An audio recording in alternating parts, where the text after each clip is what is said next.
Here is an easy mochi recipe. And if you guys are interested in seeing how to do this, then stay tuned and I'll show you how.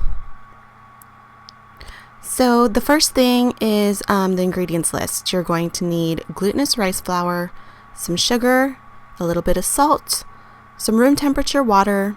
Food coloring is optional. That's if you want colored mochi, or if you want to keep it white, that's fine. You're also going to need red bean paste or whatever kind of filling you want to fill it with, and cornstarch to handle the mochi. So here are the ingredients that I'll be using. Glutinous rice flour is pretty easy to find these days, but from any of your Asian grocers you can get that. Everything else is pretty much from just the regular grocery store, and the red bean paste is again from your local Asian market. So the first thing that you're going to do is take your red bean paste. I've refrigerated mine just so it's not runny and liquidy. It's more of a solid form.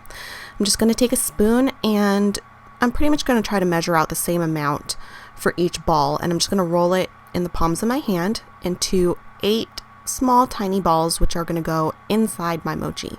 Depending on the size of your mochi is going to determine the size of the balls that you're going to need to roll, but these are the size of mine, so I'm just going to roll out 8 pieces. And then in my bowl I just have my flour and my sugar and my salt. And I'm just going to go ahead and measure out my room temperature water, and I'm just going to pour all of the water directly into my bowl.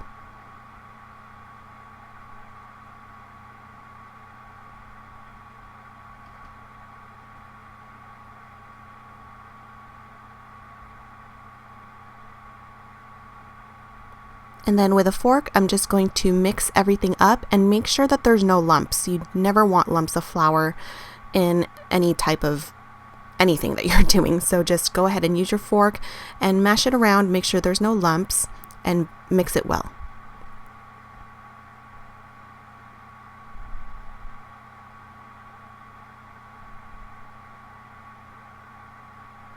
Okay, now once you're done mixing, you're just going to put this in the microwave. You're going to microwave this for anywhere between 2 to 3 minutes, depending on the microwave that you have.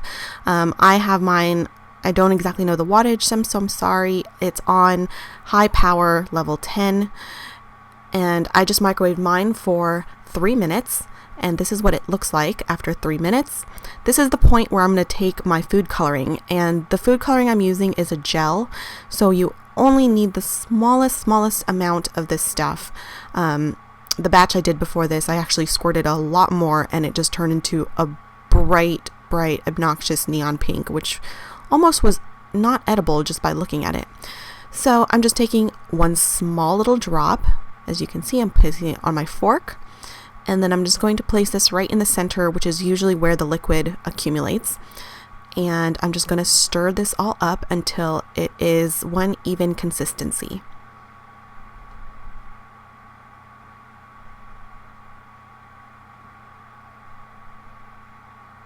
And it starts to look like a really pale pink like this. You're going to stick this back in your microwave again for the same amount of time, anywhere between 2 to 3 minutes. So I placed mine in the microwave for 3 minutes. And while that was in the microwave, I just poured out some of my cornstarch onto a surface, and I actually lined my surface with parchment paper. It's, easier to clean up.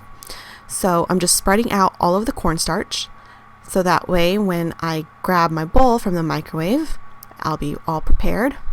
And this is what your mochi should look like after 2 passes through the microwave. It should be a little bit, you should be able to see through it a little bit. Not too much, but it just has a really sticky consistency. And now be careful, this is extremely hot. So sticky and hot, not good, because it'll stick to you and you won't be able to get it off easily, and you'll burn. So grab a spoon and try to make this as even as possible between all your mochis. You're just going to plop just a little bit right on the surface.